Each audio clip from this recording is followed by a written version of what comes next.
Welcome to another episode. I'm so excited to be here today with Abi Singh, who is a relationship coach. And she's going to tell us all about relationships and why some couples need a relationship coach. I think this is very relevant, especially April bringing Stress Awareness Month. Stress impacts us individually, but also, and we always talk about this, it impacts our families, how we're able to show up as a wife, a husband, a mother, a father. So I think what you're doing, Abby, is so amazing, and how you're using your gifts to impact the world. So let's just get started by you telling our listeners about you. Who are you, and how did you get started in being a relationship coach? Thank you, Wendy, and hello to your listeners. Thank you so much for having me. Yeah, so as you said, I am a relationship coach, and I started my journey actually in 2017 when my husband and I became entrepreneurs for the first time. So that was about 5 years ago. And, there's a difference when you are in a romantic relationship and not having the stresses of, starting a business, hiring staff, making sure your customers are satisfied. And then that kind of was very challenging for us. We had to, sometimes we had to separate what was home life versus what was work life. And, we had to kind of learn each other's language and how we accepted information all over again. And having done all of that made me realize, wait a minute, I mean, I need to do, or we needed to do more than just, say, I love you, or, good morning, kisses, and all of these things. We needed to be intentional about how we showed up for each other.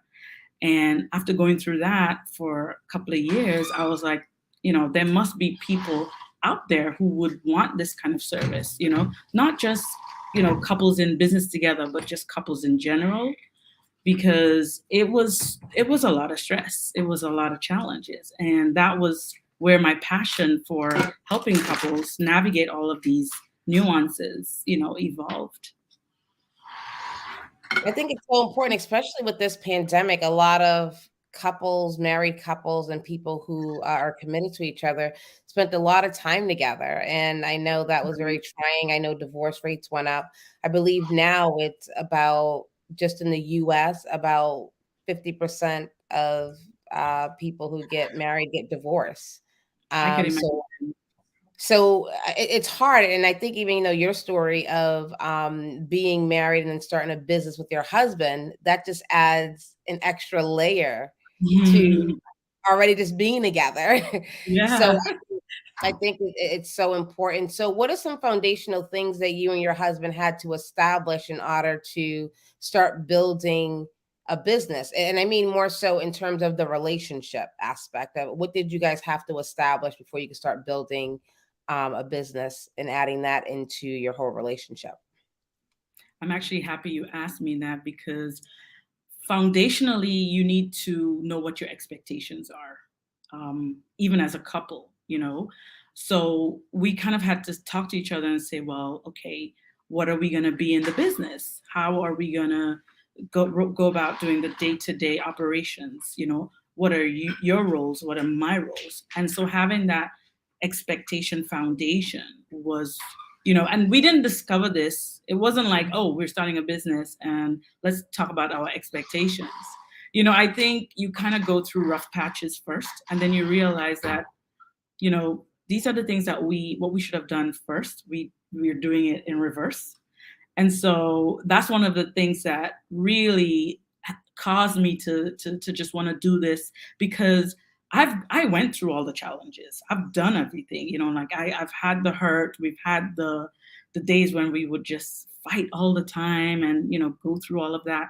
It's not nice and it's not easy. So we had to really sit down and just talk about, what do we want out of this, for us romantically, and as business owners. Do we want to bring our problems at work? Do we want to have time for each other? Maybe Fridays, set aside Fridays for just us, where we kind of take a break from the whole business side and just be us, as the couple. And this was something that we really needed to do. And also, something else is that the fear of losing each other came up. And, when you think about somebody you care about and think about not being in the relationship with them, that's scary. So, one of the things that we also worked on was our attachment styles. My husband is more of a, he's kind of like, he's not really like secure all the way, but he has kind of like a clingy attachment. He wants to make sure that I'm top of mind when it comes to him. So that was one thing. And so I realized and I recognized that was his attachment style, maybe because however he grew up or past relationships. And how can we work that out with each other and make sure that we're kind of in sync? So I would say the foundation is talk about your expectation, put that out there on the table, and also be aware of how you speak to your spouse, or what actions are you taking that would allow them to realize that, hey, I need some attention, that kind of thing. I don't want to be doing this and then halfway we're parting ways. So this is I this is something that I would encourage all couples to like sit down and have those tough conversations, because it will help in the long run, Wendy. People always say you have to love yourself before you can love anyone else. How do you feel about that saying that you have to love yourself before you can actually fully love your partner? What are your thoughts on that? I think there's some truth to it, and I think that loving yourself is foundational, in the sense that, and I'll break it down to you. So when I was transitioning from just wife to business owner, co-founder, etc., I did realize that this is me. I'm going to be taking charge of this. I already had my own way of how am I going to do it, and he had his own way. So I think when we came to the crossroads of not knowing what to do and having those challenges, it was kind of like I felt a little guilty, you know, being that strong person, having that strong personality. And I felt like, you know, you're in a relationship now, Abby, you're in a marriage, you know, there is give and take, and I think that after a while, he realized that my traits, my personality was actually beneficial. I needed to be strong. I needed to be, like upfront and say those things that he didn't want to hear. And I was happy that I'm this person, and I was able to channel all of my, my smiles and my upfrontness into this business and into our relationship and make it stronger. So I think not just loving yourself, but accepting yourself for who you are and using your personality, your talents, your skills to in a positive way. In a positive way. Yeah, it makes me think of, the importance of emotional intelligence in relationships. So having that self-awareness, that self-control, but also having awareness of, I will say awareness and respect of the other Mhm. person and how Mhm. they behave, and knowing that you can't control them. I think relationships are just so hard. So Abby, I would love to know, because I know, divorce rates are high in the United States. And I believe I was Mhm. looking at a study and it said the causes of divorce was infidelity, money, communication, and sex. Mm. Did you see any of that with the pandemic? Did you see more couples coming to you because they was having issues in any of those areas, or is there Oh yeah. anything you would add to the list? Well, you've actually touched on a lot of them, and communication is one of the biggest ones that was at what I was seeing.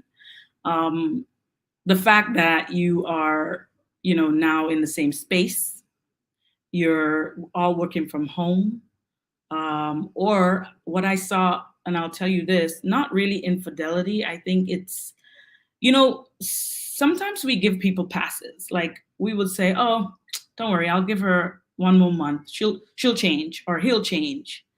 And the pandemic hit, and you realize, wait a minute, I've given you 5 years, and now we're in a state where, okay, maybe I lost my job, or maybe things are different financially for us, but you're not willing to pull your weight, or you're not giving. I'm doing, and I've been doing. And I think people have realized, but wait a minute, you know, there's only one side to this relationship. Yeah. And it's an imbalanced scale. The scale is not, it's not leveling. We're not doing 50-50. We're not a team. And so that was big. People actually had some aha moments in the pandemic. Some light bulbs went off in the pandemic. And it was just like, not that you want to separate, because who wants to separate, after you've grown and spent time with each other and built. Some people have built empires together. You don't want to just destroy this. But it became so heavy, it became so obvious that this is a one man show, or this is not 50-50, that we had to make a decision. And a lot of the times it's the selfishness. It's a selfishness from one person, that is not willing, and not really, we say pulling the weight, but I just feel like the complacency of persons, like the wives, the husbands, the partners, they tend to feel that, oh, he's going to do it, she's going to take care of that. But pandemic showed us that we both needed to gel together and be a team, right? Yeah, no, absolutely. And I also think about it kind of the other side of knowing what you want. And just because you built the empire or the foundation, is it healthier for you to walk away, and really having the courage to do that? Not advocating for people to not be together or get divorced, but I also Mm, think people stay for the wrong reasons. yes, So it's about, like we were talking about, self-love, but it's honoring yourself. there I you was just go. talking to my girlfriends about, like, I always say, like, who are you, right? And I was telling her that I'm very comfortable letting people know that I'm evolving. I'm not one way, although I do have anchors, things that anchor me. It doesn't matter today, and those are my values. However, as you evolve, things change. So it's being able to communicate that. So I think That's when you're it. in relationships, one, you have to know that about yourself. Who are you? Two, Who are you have you? to be able to communicate that to your spouse. And Mm-hmm. three, you have to be accepting of that, right? So I Mm-hmm. think those things are so important. I think communication is truly the foundation of all those other things. When you're talking about, infidelity, when you're talking Mm-hmm. about sex or lack of sex, because that can lead to infidelity. When you start Yeah. talking about money, right? All of Mm. those things are communication. Communication is at the center of those. And you can never And Wendy, communicate it. I'll actually add, in Mhm. addition to communication, it's comprehension. Like you said, the third one. Third Mm, one is, are mm. you understanding what is my expectation? What is, what we need to do together? Because I can tell you how I feel. I can tell you what I want. But if it's not reciprocated and understood, I think, you're still talking to a brick wall. So I also would add in just listening. Are Mm, you listening? People are talking, so are you listening and comprehending? So I yeah. love that. What do you tell couples? And so if someone's listening now and they're in a relationship and they feel like they're not being heard, do you have any tips that you can give them Mm. to help them communicate better with their spouse? I think first it has to do a lot with love languages. People take in information a lot different. So I'll give you, like, sometimes couples come to me and they said, "Oh, I'm talking to him and he's not listening," or "I'm trying to tell her this and she's not hearing me." And I asked them, I said, "Okay, how are you doing this? Are you doing this when she is or he is outside in front of friends, and are you doing this when, they just woke up?" Because sometimes we feel like, okay, let's catch them before they try to do anything, what is their love language? How are they receptive of information? And sometimes it could be a text, or it could be just alone time, just you and them. Nobody's there. It's just we're watching a film, and then you can turn off the TV and start talking. You know, how are they receptive to information? It could be that they like to get presents. You know, you might want to just buy them a bouquet of flower and have a note. Hey, can we talk at 7 p.m.? You know what I mean? So you need to learn your partner and learn how they they they they accept information, or they're willing to um, listen and hear you when you speak, because you're speaking their language. Yeah, I love that. And I think it's Mhm. important to ask the question because it may change. The love language may be physical touch today, it may Mhm, be mhm. acts of service tomorrow, but also, when would they want to have those conversations? I think we need Yeah. to ask questions because, like, even for me, I was just saying how I evolve and things are different on a daily basis, depending on what's Mhm. going on. But like to ask me, like Yeah, when would be a good time to talk or what have you, since communication is so important. So what of are some course. other ways you work with couples, Abby? I know people are Well, probably just listening and they just want tips on how to improve their relationship. So how else do you work with them? so I work with them one on one. You know, you can schedule consultation with me. We can work. We can talk about if I'm a best fit, because obviously I want to make sure that I'm able to provide you with this, the solution to your some of your burning issues. And I do the one on one, and I also, I mean, for people just wanting tips and just advice, I'm on LinkedIn, so I give advice there 3 times a week. And I mostly do like one on one for now. I haven't branched out into group coaching as yet, because I feel like with couples, sometimes you just need that intimate setting, that safe space to just share. And so I'll share my consultation link with you if somebody's interested in having a chat, just to just to express themselves. Yeah, yeah, no, I love that. And I have to ask you this question because Hmm. I was dying. I said, I have a relationship coach I need to ask. So I hope you're ready. Okay, And I want you to give me a very honest answer. So, absolutely. what are your thoughts on polygamy? I like that question. Well, personally, I would not want it to happen to me. Just being honest, 100%. I think that, and you know, I'll tell you a little background on my husband. My husband is Indian, and within India, there's so many religions, and one of them is the Muslim religion, right? And we know that that exists in that religion. And I think, us being of this society where we're taught that this is wrong, that kind of thing. We're brought up knowing that this is not how you want to be in your relationship. Imagine you're in their culture, you're in their environment, and you're taught that this is okay. You know, I always like to put myself in people's shoes and try to figure out how are they receiving information. And I think they would never understand how we see it, and we probably wouldn't understand how they see it. But at the end of the day, I feel like as a woman, as people, if something doesn't make you feel right, then this is not for you.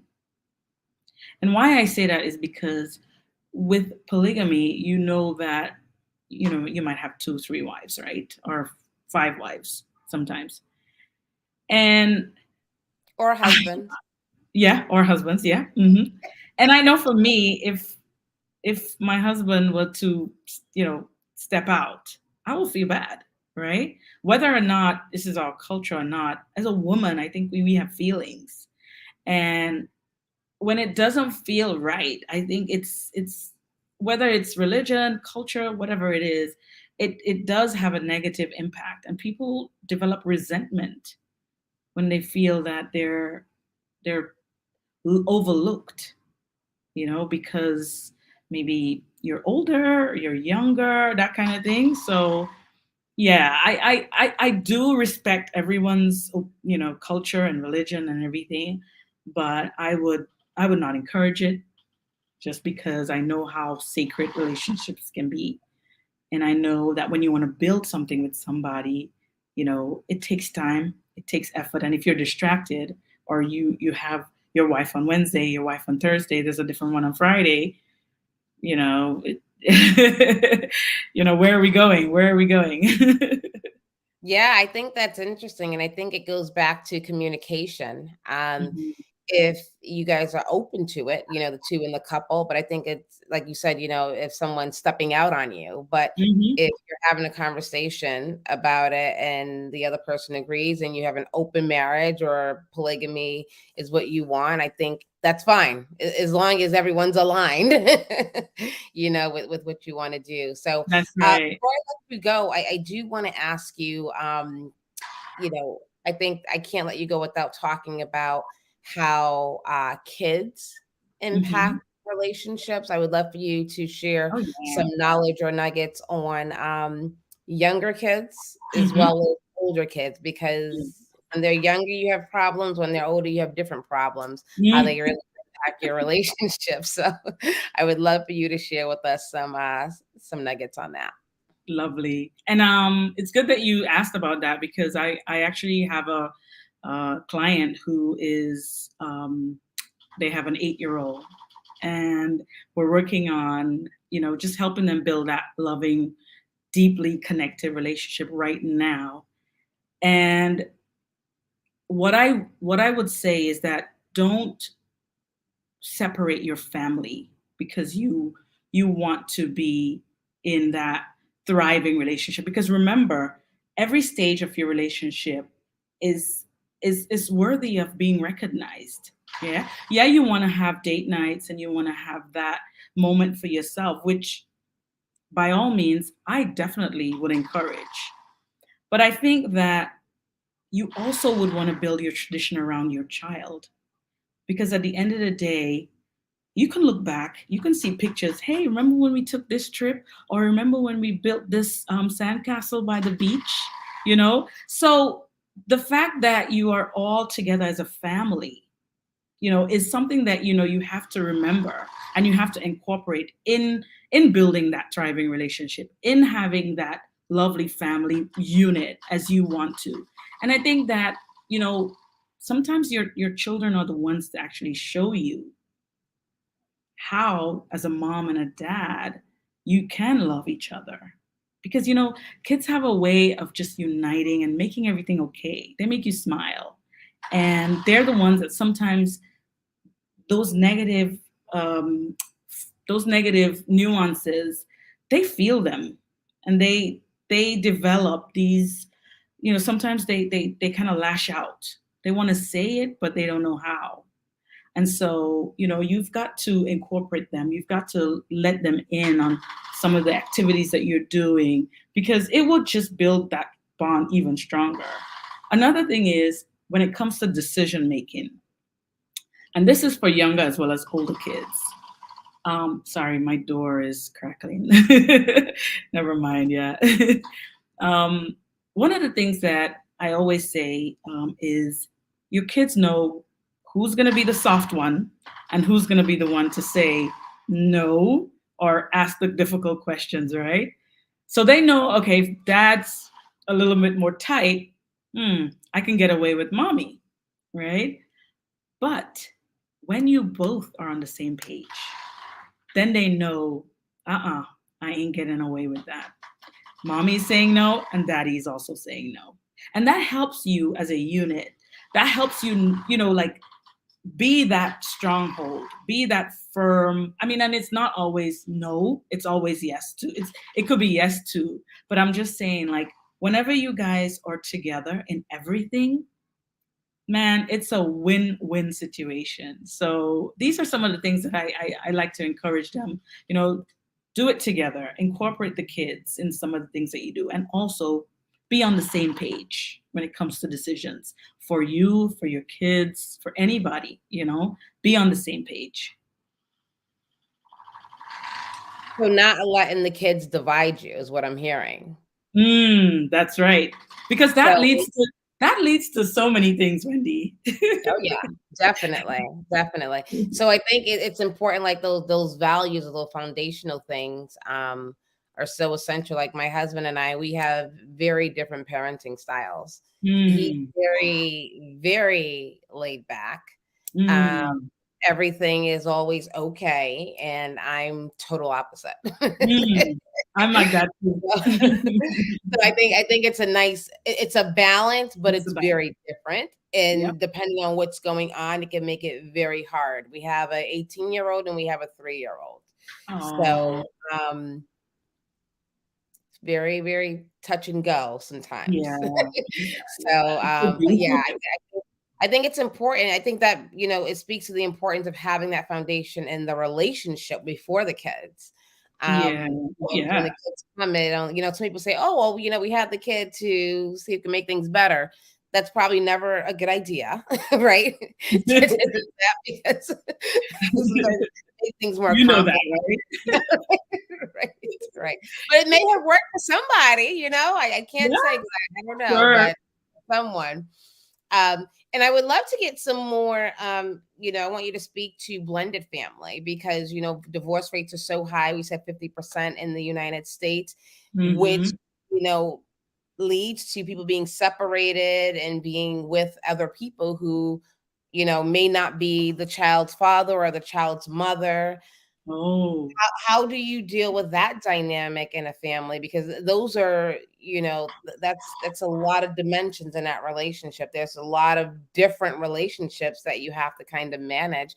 yeah. How do you help with like communication in that realm?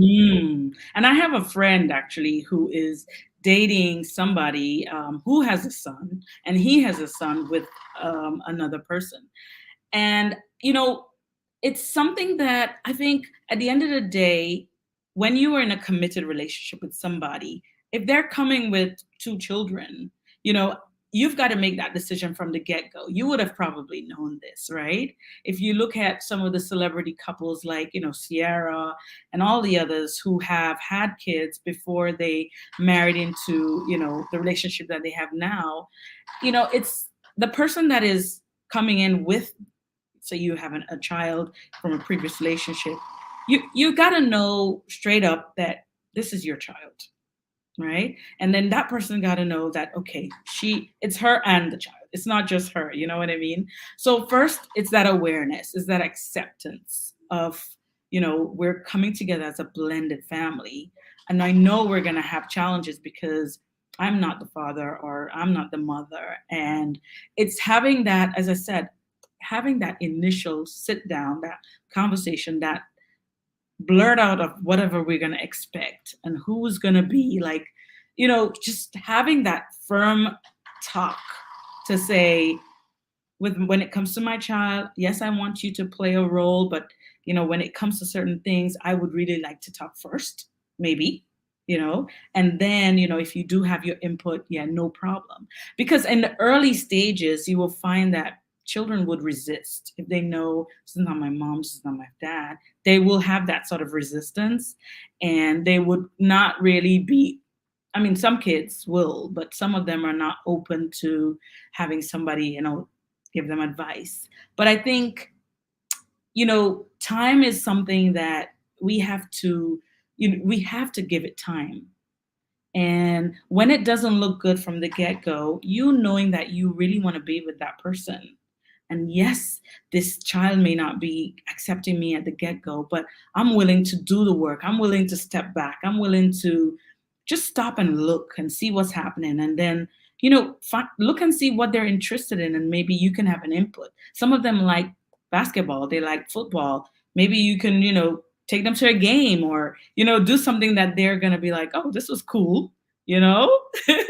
I always tell them, look at the kid and what the kid likes, what the child wants, or what the child desires, or something that's going to make them like feel comfortable. They want to know that you're not going to, treat them different. They're part of the family. How can we work towards getting them to realize that I'm part of this family and I want this to work? And it does differ from couple to couple and from situation to situation. But definitely hone into what is that child feeling, knowing what they feel and how they are, you know, how they're gonna be part of it. And you working towards blending that family to have success is so important, especially at the first stages. Yeah, I love that advice because it's so I can see it's very stressful. Hmm. In a blended family. I am in a blended family as well. My 18-year-old is my I call her my daughter because I've been in her life for forever. Okay. But it could be stressful, right? Because you have it's so many dimensions. You have the kid, Hmm. like you said, you I think that is priority is to Yes. ensure that the kid feels safe, they're not stressed, Right. what their perception is. But I think also as the parent, you have to understand, what are your needs? What are your boundaries? What are your deal breakers, as I like to call them, and not forcing the issue. I think sometimes when people are single and they want to be in a relationship, regardless they have a child or not, they force the issue Yeah. or they just force it because they want it so bad.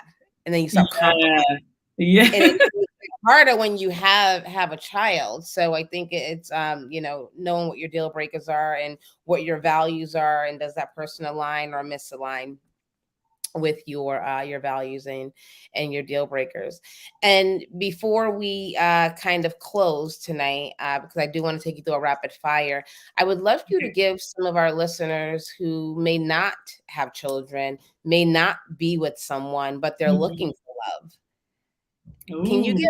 give them some advice or some nuggets to kinda leave with in this world of dating? Okay, I'm gonna leave them with two important nuggets. The first thing to do if you're single, you're looking for love, you're getting on these dating apps, or you're on social media looking for those cuties. What I would say is, first of all, know what you want, what you want out of a relationship.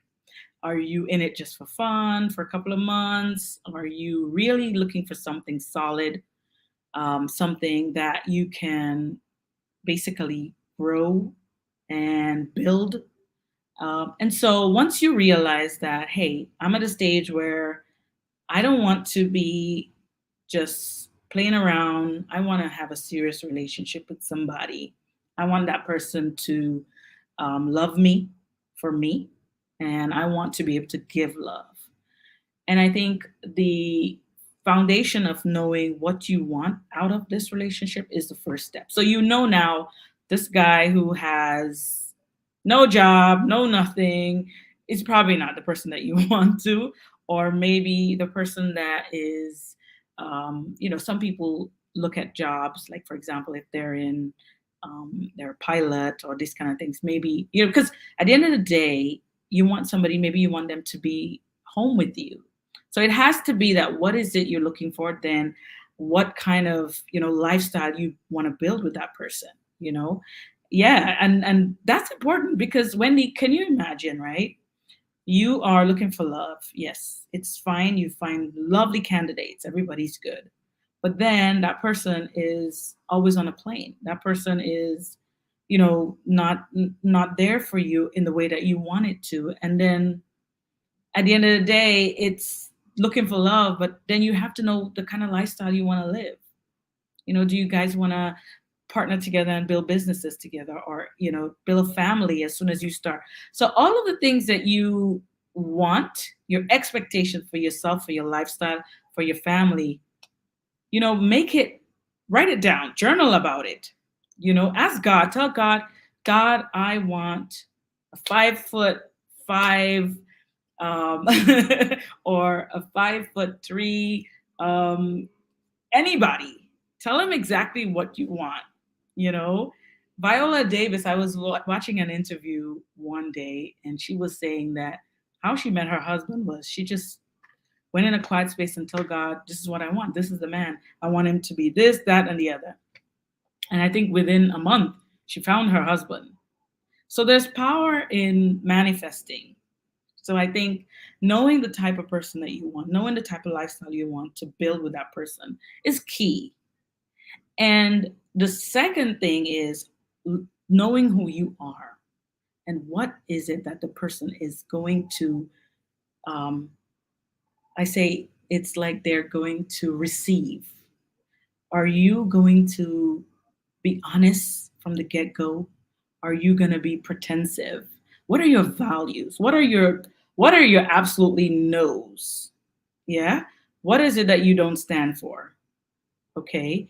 If he doesn't love God, is that something that you're willing to negotiate? You know what I mean? So you need to know your worth, know what you want, know who you want. And I tell you, you will start crossing off all the no's and the ones that don't fill in to the checks that have been eyeing you and sending you DMs and sending all you will be able to reject those because that's not what you want. And be patient. That's the third one. Be patient because sometimes it takes a while. The one that will be the one to love you will be that one. I love that. That's really great advice. I think knowing yourself definitely, and what I heard is knowing what you don't want. Hmm. Hmm. knowing who you are and what you don't want, That's and right. having patience. And I would just add, don't envy others, because especially in this Mm, day of social media, people put out there what they want you to see. You don't know what's yeah, happening behind the camera. I think it can be very easy to get caught up in what you think you want and how you think it should be. you're right. It adds a lot of stress to you. It adds a lot of stress to your relationship, and then you feel like you need to just be in something just to be in it. Hmm. But don't Yeah, cut yourself short. There's someone out there for you. And even if you want to have open, right? So we talked about polygamy. There may be some people out there for you, but I'm just saying. I'm just saying. No, but I love that. I think love is sweet. Love is sweet, and everyone deserves it. And you definitely need patience. One other thing I want to ask you before I let you go, I was having a conversation with one of my friends. We are in our we're in our 40s, and she's dating, and she's been dating for a while, and she found someone who she's oh, really into, and they've been okay. dating just for a couple of weeks. They went on a couple of dates, and she feels like he's the one. Now, Mm. at what age do you feel like you can, how before, and I don't know if they still do this nowadays, but you, like, you have them court you, and you don't answer the Mhm. phone, you have them call back, and all the things. Like, being older, is it okay to just say, okay, I think you're the one, we've been on 2 dates, and let's make it official? Or or do you still wait it out and tug them along a little bit? Like, what's your advice for a single woman dating who feels like she found the right one? I love that, and congratulations to her on getting that relationship. I think when you are older, as like you said, you know what you want. You kind of know what you want, especially when it comes to like relationships, because um, as they say, for us, the clock is ticking. If you want a family, then that's the time when you kind of like, yeah, let's get it on. But to be honest, I think yes, you know what you want, but you still don't want to. I think it's there's no easy way to say it because I don't know this person, but yeah, I mean, I think it doesn't mean that you have to wait 6 months. If after a month you know that this person is who you want to be with, I think absolutely go for it. This is what I'm saying. Absolutely go for it, because this might be your one. And Wendy, look, there are people who have broken up with their exes this week, and 2 days later they found their husband without them even knowing it. my neighbors, they met in the first 3 days that they met.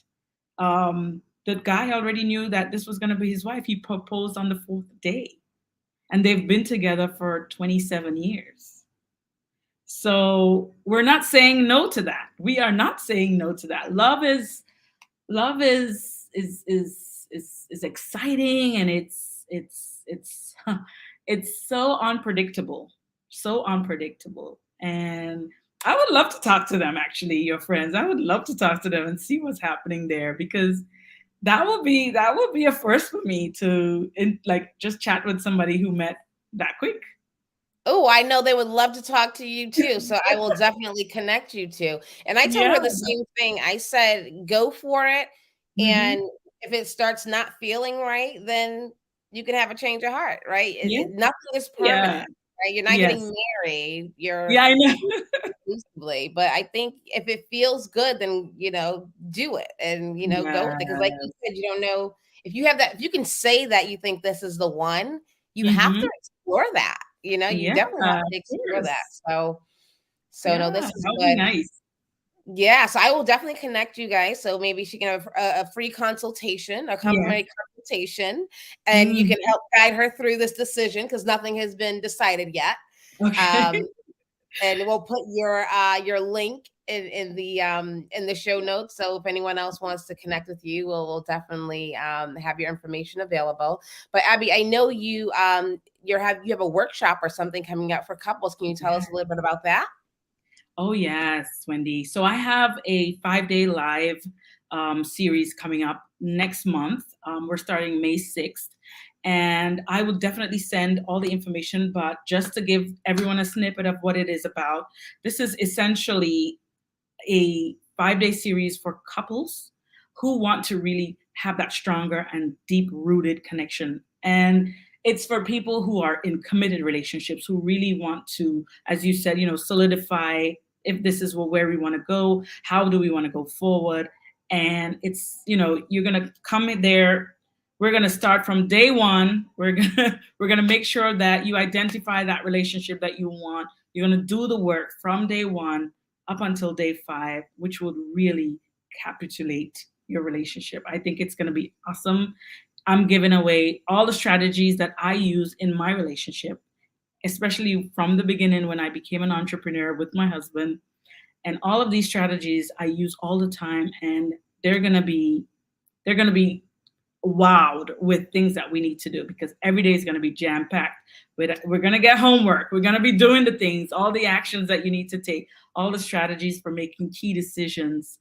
So I'm going to definitely share it with your audience. And yeah, they'll be, by registration. We can have the registration this week so they could sign up and be sure to have their space for that. Awesome. That's amazing. I will be signing up too because I'm an avid learner. So I want to know what tools you're going to be using. Maybe I can incorporate them into my relationship. So, Absolutely. yes, I You're will most definitely welcome. be there. Yeah. So, Abby, before we Mhm. get into our rapid fire, do you have any last words for our listeners? Yeah, I just want to say that, with your relationship, and when it comes to relationship, you whatever you have, whatever your situation is, you know make it sacred, because your partner and you guys have to be a team. You guys have to be intentional about the way you love each other, about the way you grow your family, about the way that you build your empire. And when you start phasing out, and when you start not being intentional and not doing the work, you see, even in your careers, even in other relationships that you have, you see that you don't have the same success. When your relationship is strong, it's filled with love, it's deep rooted in connection, that actually streams through all of the areas of your life. And you will find that you'll be able to communicate with others better. You will be able to confidently, make decisions together, because, when you're home, you've got that support, so couples keep leaning on each other for support, keep leaning on each other for advice, And just know that if you do need to talk to somebody or just to have a conversation about some things that are not the challenges that you have, connect with me. I'll be happy to listen. I'll be happy to share my advice and help you, guide you to building that thriving relationship. That's amazing. And that reminds me of a study I was reading that said people who are in relationships where they feel connected have less stress. Even though the Mm, levels are there, the perception of the stress doesn't feel overwhelming because you have the yeah. support. So when you said lean on, it made me think about that study I was reading the other day. So that's amazing. So Abby, thank you so much for being here. I want to take you through a rapid fire, and then I will definitely let you go for real this time. I know I said that a couple of times. But the first thing that comes to your mind to finish the sentence or answer the question, just go with that. Ooh, I like this. Are you ready? I'm ready. Wellness means Wellness means peace. I know I'm stressed when I know I'm stressed when I'm not prepared. my go to stress management solution is, My go to stress management solution is yoga. ooh, I love yoga too. I love yoga. It totally resets me. Oh, we can have a whole conversation on Yeah. that. The most important thing in any relationship is, Love. mm, how do you define love? Love is kind. I love that. I love that. What is one thing people get wrong about you, Abby? So when people hear my name is Abi Singh, they think I'm an Indian.